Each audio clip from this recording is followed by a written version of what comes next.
Hey guys, what's up? This is the Daniel Craig Goldeneye Reloaded 007 for the Xbox 360. And this is a really good game. It's really good. I mean, it's brand new. It's in the 360 genre. I mean, the 360 generation. So it's pretty good graphics. And the gameplay is really nice. I played another one on before of it called Quantum of Solace. It's this one here. I just got the plain box, but this one right here, Quantum of Solace. And Quantum of Solace is an excellent game. It's way better. I think it's actually better than this one, but this one is still very good. It is just the Quantum of Solace is a really good game. Now, this has a lot of the same things that Quantum of Solace got right. And one of the things is action, just all action. If you guys like action, if you don't want a bunch of cutscenes and a long story, you know, that sit there and like, okay, when's the gameplay gonna start? Like on a lot of games, this one has great cutscenes because the cutscenes are cinematic quality. They feel like you're in the movie, and the cutscenes are not long, and there's no like dialogue. There's no like you press this because you say this, and then they say that, and you have to sit there through all that. Doesn't have it. It's very streamlined. It's one level after the other. It's not like an open world thing. It's more like one level, one mission. You go through, you proceed through it, you take down all of the enemies, and you achieve your objectives. And it's fun. You know, there's a lot of enemies. It's a shooter basically. It's not really stealth. There's a little bit of stealth in it when there's like these like gun turrets and you have to like avoid them a little bit. There's some stealth, but it's not really a stealth game.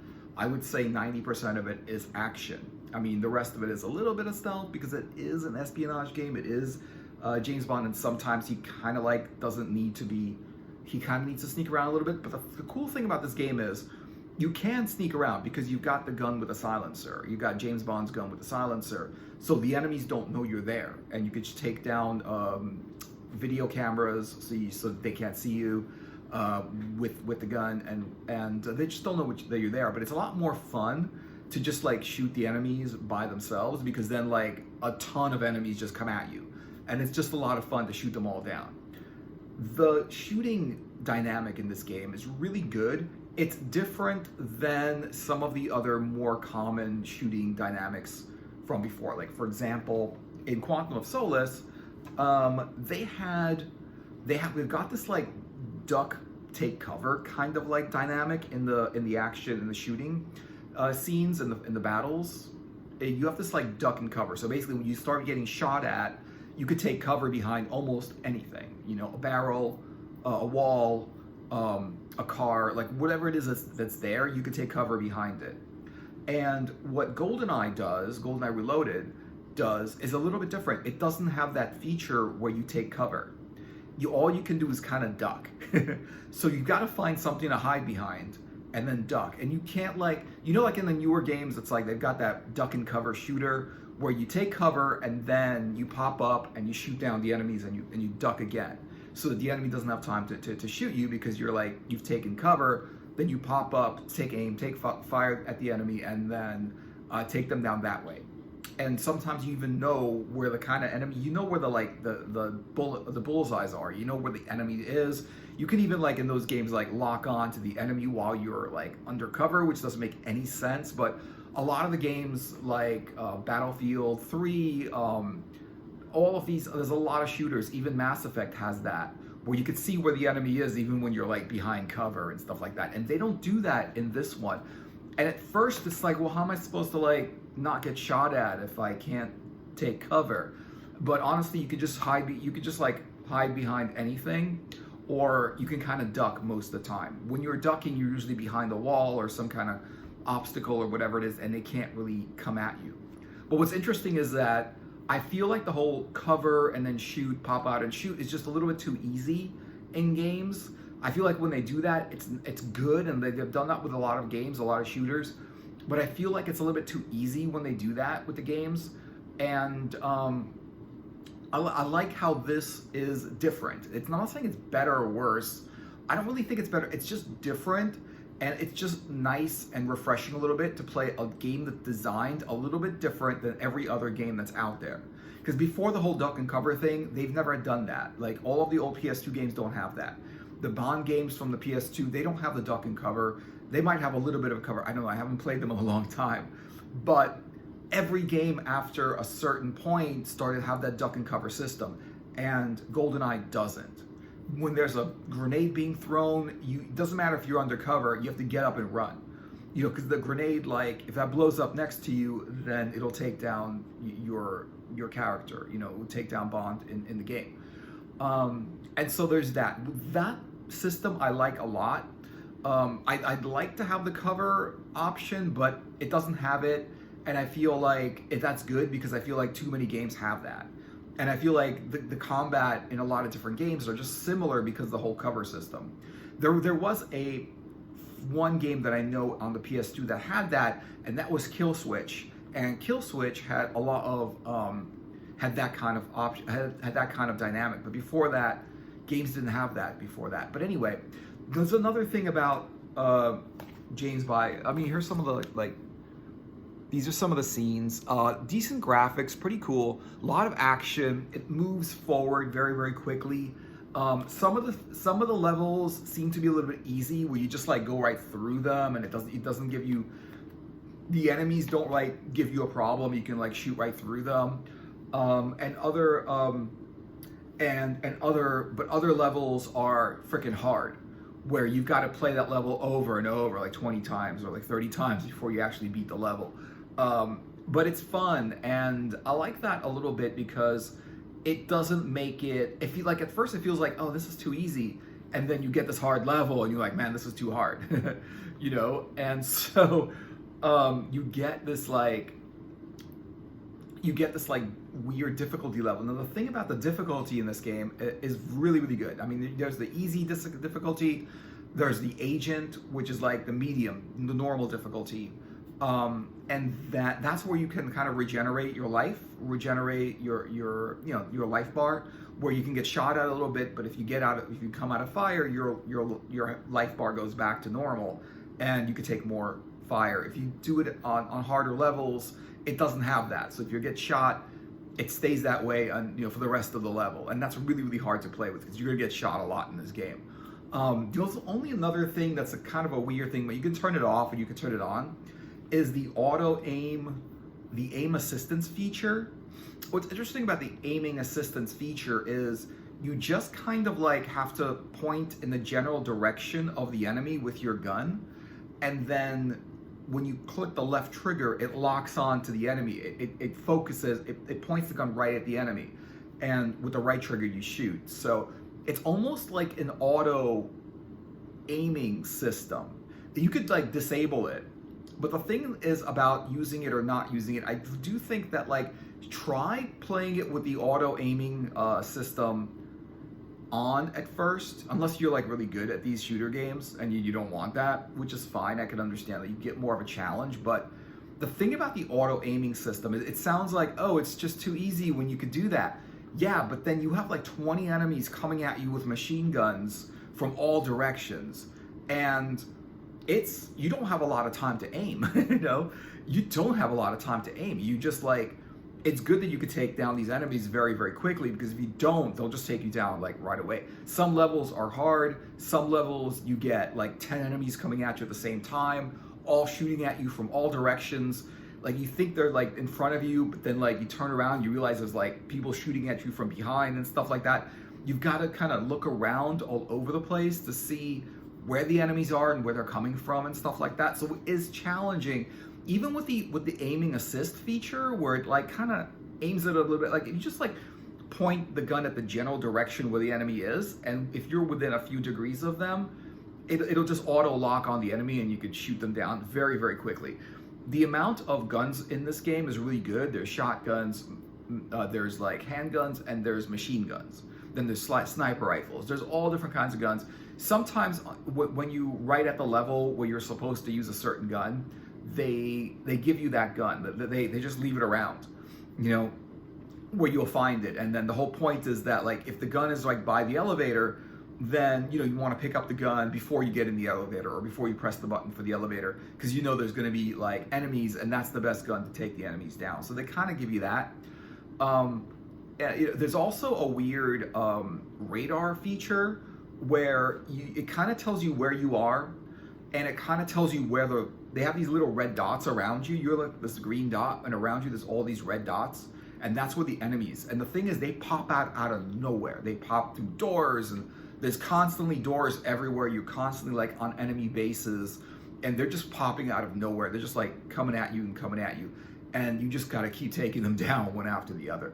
You can disable the whole the assist, but it is difficult because it's just hard you don't have enough time to aim and fire and like take down all these enemies unless you're really good at it. Also, like you don't, sometimes you're defending somebody else and you're not defending yourself. So that's an extra level of difficulty in the game, because when you're just defending yourself, you could like take your time, you could take cover. But when the enemy's coming after somebody else, you've got to like shoot them before they shoot that person that you're protecting. And you don't have time for that. You have to like, the patience and time feature that when you have time to take them down just goes away. You have to take them down as soon as possible, as fast as possible. You have to be as fast on the trigger. You have to be as accurate, and you have to be as strategic as possible to get through that level, because it's just really, really hard. On top of that, there's a lot of cool levels. One is you drive a tank and you blow up helicopters. You auto lock your missiles on a helicopter. Reticle turns red. You press the button.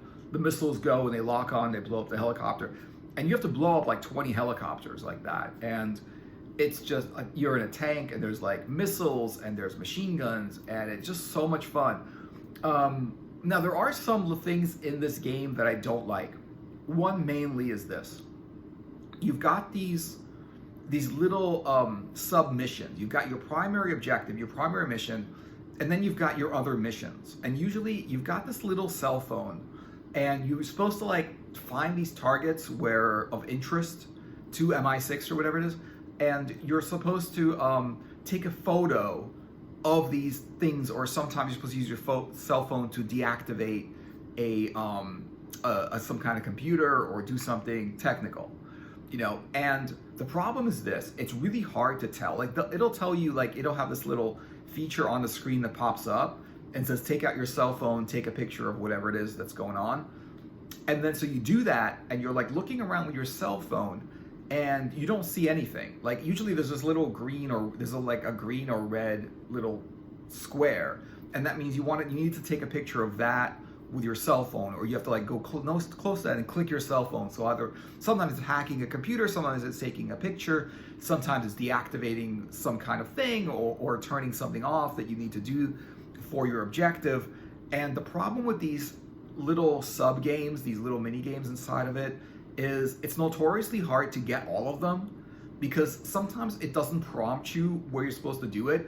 Other times you don't see, like you'll take out your cell phone, you're like, what am I supposed to take a picture of? Where am I supposed to point this thing? You look around and you don't see any lines or dots or like any targets where you're supposed to like aim your cell phone and click the picture. You don't see any of it. And so you have to ignore it, because you're just like, it's not fun. It's not fun. That's like a little mini game inside the game. It's more fun to run around, and shoot enemies and pick up rifles and machine guns and stuff like that. Fly helicopters, drive tanks, chase someone in a car. Be in an action Bond movie. That's much more fun. But then what happens is they're like, oh, you have to take 3 pictures of something. And you don't do it because it's notoriously difficult to know what exactly I'm supposed to take 3 pictures of. And it's like, and you can't tell. And so you're like, okay, forget this. You turn off your camera and you go to the next level. And then at the end of the level, when you've beaten the level, and and it's hard to beat the level, and you've taken down all the enemies, all of the stuff, whatever they are, the soldiers or whoever you're shooting at, you take them all down, and then when you complete the mission, instead of telling you like mission complete, you've done it, right? Like the reward, a little bit of like a reward, like a mission complete. You've done it. You've destroyed the army base, and now go to the next level. Instead, it tells you get this message that says mission incomplete. You didn't take enough pictures of the areas of interest in the bunker, or something like that. And every time you don't do it, and it's just a stupid mini game in it, and it's not fun, and it's not anything that you want to do. I mean, I can understand if it was obvious where to take these pictures, you would do them. But then when you don't, because you can't find it, because you don't want to waste your time looking around the level for where you're supposed to take a dumb picture, you know, you get this like mission incomplete message when you beat the level. It says, yeah, you've done the primary objective, you've destroyed the military base of the army for the enemy soldiers or whatever it is, but then it says mission incomplete, you didn't take enough surveillance pictures in the military base. And it's just like, it's such a letdown, like after you feel like a sense of accomplishment when you've taken down the whole level, because it's hard to do. Some of it is easier, some of it is harder, but you don't do it by not thinking. You got to apply skill, and you've got to figure it out, and sometimes you got to do it several times of the same level until you beat it. And so you feel good that I beat the level, and then it tells you like, you get this mission incomplete message, and it's a big downer. It's like, come on, whoever made this game, like seriously, like it's a downer to do that. Like you've just beat the level, but because you didn't take a dumb side quest mission picture of some thing that you don't even care about, they give you a mission incomplete. Now some missions don't have that, and sometimes they give you a mission complete, and that feels really good. But the problem is that like it doesn't feel good to get a mission incomplete message after you've beat the level, because it was hard to beat the level. It took skill, it took patience, it took resolve, it took like a lot of effort to beat the level, and it took time, and you feel like you deserve a reward. You deserve the game to reward you for it, but it doesn't. It says mission incomplete. It tells you, oh, but you didn't take a picture of that. Like you saved everybody in the, you saved the girl and you took down the enemy, but you didn't take a picture of we wanted that. Like mission incomplete. Like, oh God, whatever. But other than that, it's a good game. But I don't think it's a big deal. But it's like this weird downer that they hand to you. They give you this big downer, like you beat the level, and it's like mission incomplete. You didn't take enough pictures of the surveillance things that we wanted to see. That's dumb. And I'll tell you why. It's like, it's not fun taking those pictures. So you don't want to.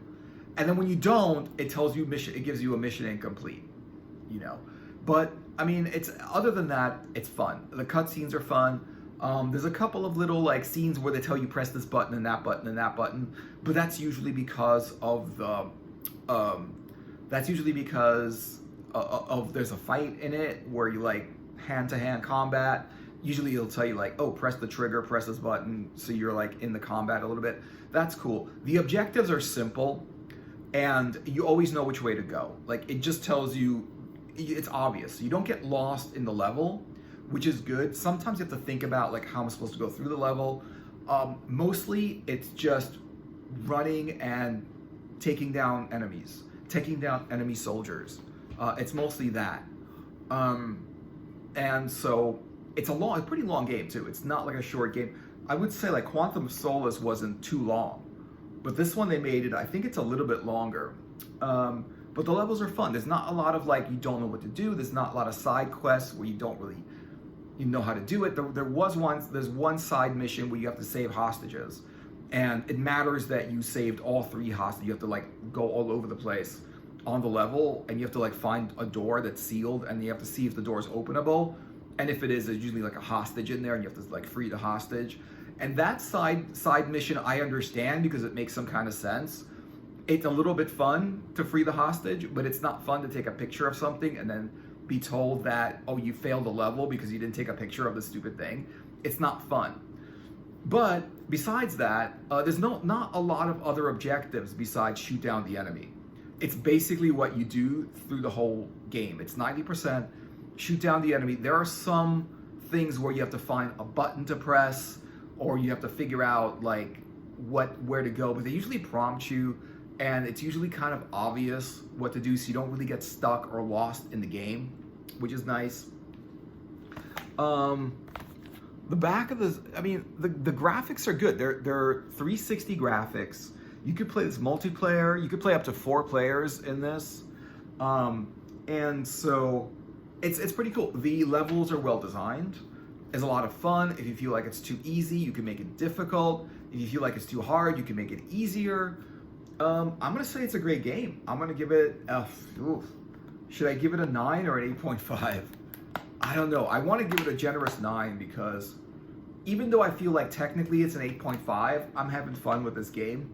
I think that the feeling it gives you is good, and it's a Daniel Craig Goldeneye game, and it is, you do play as Daniel Craig inside the game, and I really like it. I think this is one of the better games on the 360. There's not a lot of like gadgets that you use, and there's also not a lot of really like driving. There's one tank level. There's one thing where you take down a helicopter, a bunch of helicopters. But besides that, it's usually like walking around. Not a lot of stealth either. You can play with stealth, but honestly, it's more fun to just play without stealth because it's just more fun when all of these like enemies come at you and you have to shoot them all down. It's fun. I'm gonna say like, okay, so out of the two though, GoldenEye and Quantum of Solace, is Quantum of Solace is a better game. But I think that after you've played Quantum of Solace is, it's a better game. But it's sort of like Casino Royale and Quantum of Solace in the game. So all the levels are from the movie, but this one is a pretty cool original game, and I haven't seen any movie that has anything with it. I think it's a great game, and with Quantum of Solace, I'm gonna give it a good 9.5 just because I don't think it was a 10 game, but a 10 game is like your favorite game ever, like Skyrim. I'm gonna give it a 10, even though it's got a few things wrong with it, but it's good enough. It's like 10 enough for me. And this one, like 8.5 or 9, I'm gonna say. Really depends on like if you like it. I mean, it's a well-designed game that like anyone could play, but the question is like, do you like it? And I'm having a lot of fun with it. Sometimes it's a little bit like, it's a little bit like tedious, but most of the time it's a lot of action, it's a lot of fun, it's a lot of shooting, it's strategy. After a few tries, you can get through the hard levels. So it's not like impossible to beat. It's just like hard to beat, and you have to try it a bunch of times to do it. So GoldenEye, definitely check it out if you have a 360, or this is one of the reasons to get a 360 if you don't have one. Obviously, the later generation Xboxes support the 360, and like the Xbox One, I think, supports the 360. Definitely the Xbox Series X, the newest one, supports the 360 and the Xbox One. So check it out. Great game. So let me know what you guys are thinking in the comments. Thanks for watching. I hope you enjoyed the video. Like and subscribe, and I'll see you guys in another video later.